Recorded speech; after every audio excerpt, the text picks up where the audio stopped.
And for many people in the industry, young people, that's all they get.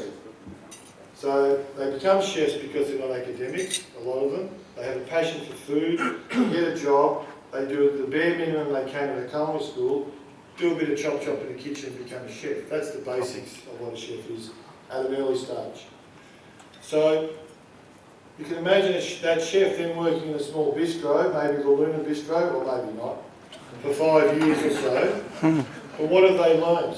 They've learned the basic competencies at school, they've learned to be badgered around the kitchen, and they've probably learned 1 or 2 menus over a 5-year period, unless the menus change on a regular basis, and in some cases they don't.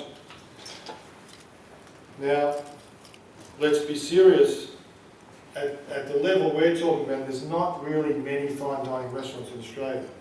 Maybe 100, maybe 200. Let's say that's 400 apprentices out of the 20 or 30,000 that we need in this country. So the ACF plays a pivotal role. Now we take young people, we do the International Secondary Schools Challenge in years 10 and 11. So we get them when they're in their mid-teens, and that's where we want to get them.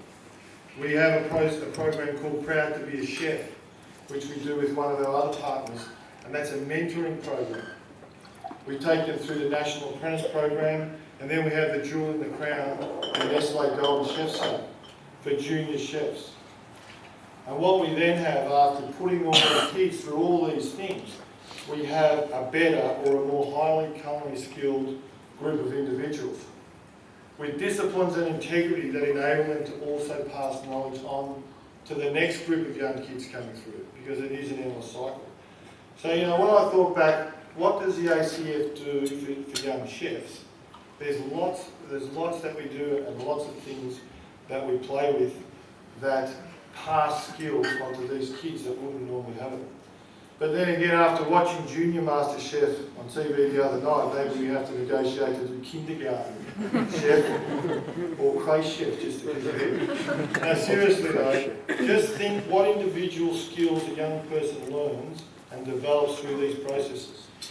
Product development, recipe development, team values. You look at the young kids today and the respect that they have for their team managers, their coaches and everyone else. That doesn't just come or happen. Team values, menu creation, very important. Kitchen operations. Yesterday, one of the teams from the kitchen got a perfect score for kitchen operations. I've never seen or heard of that ever in my life. But the passion that those kids worked with yesterday was the highest kitchen operation skills I've seen for a long time. And then, of course, for the business people in the room, financial control, a small thing that they might learn along the way, and of course, time management. But the great part of the development of young chefs is support from the industry and support that we all rely on. Support at the top level of industry that is genuine and encouraging of our values, and to a certain extent, quite a few of you are here tonight. I won't mention you all, but you know who you are. So in recapping, the Australian Culinary Federation infiltrates and educates at all levels of the training cycle. We greatly enhance the opportunities, including secondary schools, apprentices, junior chefs, mentoring programs and competitions, and usually culminating in something exciting, as Pat alluded to earlier, going to Charlie Trotters to train. Now can you imagine a kid working in a bistro who left school, became a chef and just worked for 10 years and did nothing? Imagine the opportunity that we can give them, and maybe that kid can go and get this experience overseas. So look around the room tonight and look at all of our young chefs, all dressed in their nice whites with their hats on.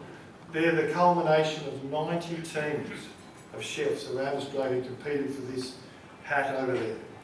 It's a hat. They've competed for a hat, 90 teams. Why do they do it? Well, I've explained why they do it. And they're from all over Australia, 90 chefs teams, 90 businesses. And I can say, as the president of the ACF, I'm proud to say that our future is in good hands with these sort of things. So thank you very much for that.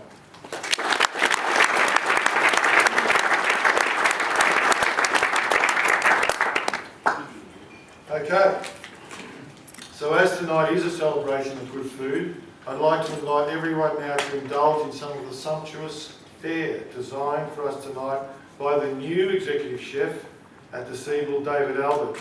If I could take this opportunity to thank David and the kitchen team in advance for all their hard work tonight, please enjoy the first course.